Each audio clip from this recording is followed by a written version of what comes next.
Évangile de Jésus-Christ selon saint Jean. Le lendemain, voyant Jésus venir vers lui, Jean le Baptiste déclara : « Voici l'agneau de Dieu qui enlève le péché du monde. C'est de lui que j'ai dit : L'homme qui vient derrière moi est passé devant moi, car avant moi il était. Et moi je ne le connaissais pas.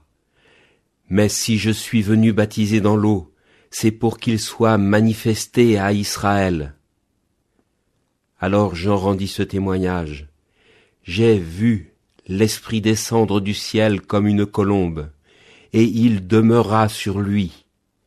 Et moi je ne le connaissais pas, mais celui qui m'a envoyé baptiser dans l'eau m'a dit : Celui sur qui tu verras l'Esprit descendre et demeurer, celui-là baptise dans l'Esprit Saint. Moi, j'ai vu, et je rends témoignage, c'est lui, le Fils de Dieu. »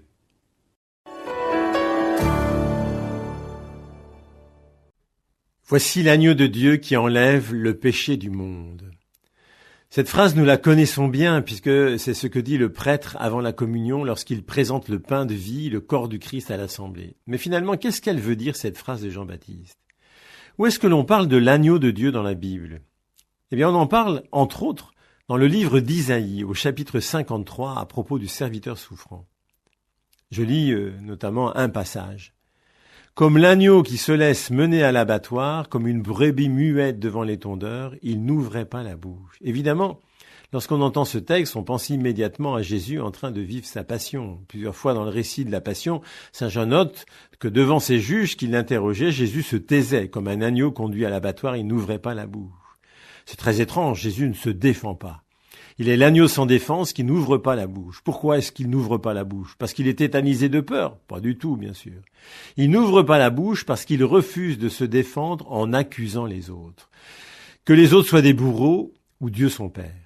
Le Christ est vainqueur du mal. Il est vainqueur de Satan parce que Satan, c'est celui qui accuse.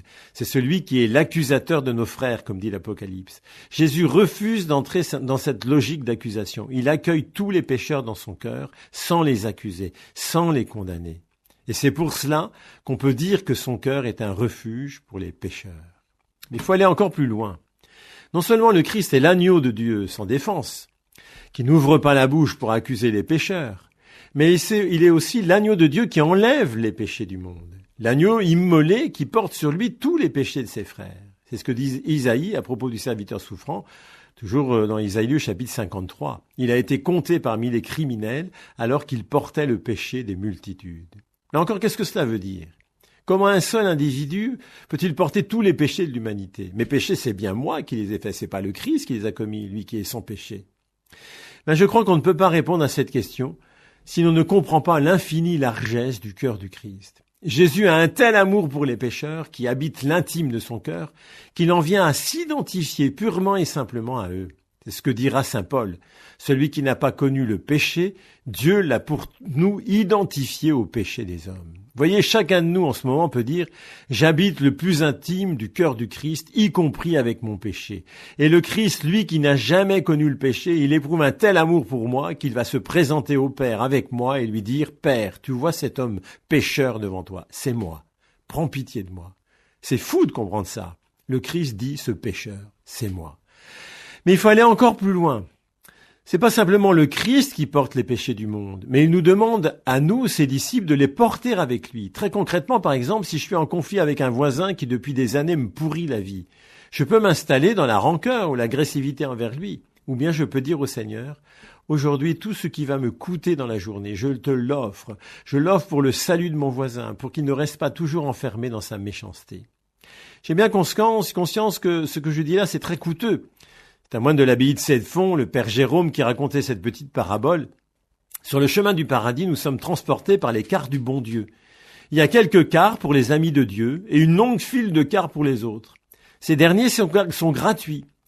Les cars des amis de Dieu sont payants et ce billet-là coûte cher. Mais le plus fort, c'est que les amis de Dieu doivent payer 10 et 20 fois leur place. À tout instant durant le voyage, le maître passe de nouveau pour leur demander de payer encore.